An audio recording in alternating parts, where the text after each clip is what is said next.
Je m'appelle Jean-Paul Vinault, je suis agriculteur depuis un peu plus de 30 ans ici dans la Marne à Chenevière, sur une ferme de grande culture, essentiellement des céréales, mais aussi des betteraves, de la luzerne, du chanvre, du colza, des productions de semences de graminées et un verger de noyers.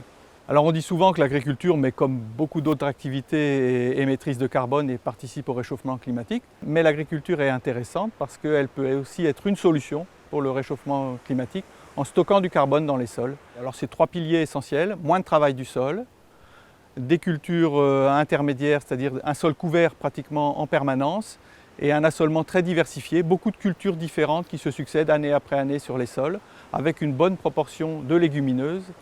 Les légumineuses, ce sont ces plantes, les haricots, les pois, qui ont la particularité extraordinaire de stocker le carbone, mais aussi l'azote de l'air dans les sols. On a fait un trou dans le sol pour voir ce qui se passe dans la terre.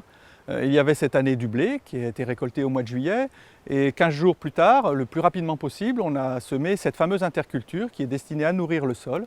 On a mis un mélange de différentes plantes, de la moutarde, des pois, des févroles, des choses comme ça. On a mélangé un nombre d'espèces intéressant pour le sol, et on aura 4-5 tonnes de végétation à l'hectare qu'on va réincorporer dans la parcelle pour nourrir le sol justement et permettre ce stockage de carbone dans le sol. Au printemps prochain, on pourrait voir toute cette végétation en décomposition qui s'incorpore dans le sol grâce à tous les micro-organismes du sol, les vers de terre, les bactéries, les champignons. Moi, je mesure ça sur ma ferme depuis maintenant 20 ans que je pratique ces trois méthodes, avec une élévation du taux de matière organique dans mes sols relativement intéressante, à peu près 1%. C'est quand même plusieurs tonnes de carbone dans chaque hectare de sol, et ça, c'est très intéressant.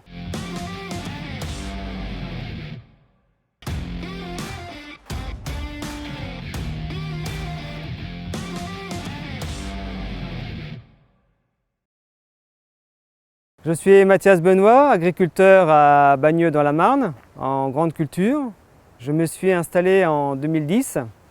Depuis 2012, j'ai intégré le groupe Ecophyto au niveau départemental.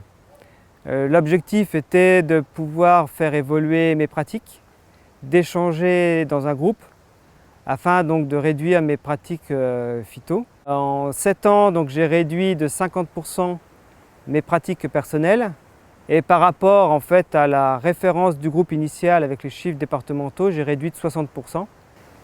Mes convictions ont changé, et donc j'ai décidé il y a 2 ans de me convertir en agriculture biologique pour plusieurs critères. La partie économique, pour une meilleure valorisation donc, de mes cultures. La partie climatique, parce que chaque année j'ai un impact climatique, que ce soit inondation, chaleur, sécheresse, etc. Et puis aussi surtout par rapport à mes convictions personnelles, par rapport à mon impact donc, sur l'environnement. L'idée en fait c'est de pouvoir mettre les plantes dans le meilleur état possible. Donc comme cette année j'ai fait un mélange colza avec des plantes associées, donc du sarrasin, donc le blé noir, le niger, de manière en fait à avoir des plantes compagnes pour le colza, donc soit pour repousser les insectes, soit pour que ce soit plus appétant, de manière à ne pas faire du tout d'insecticides.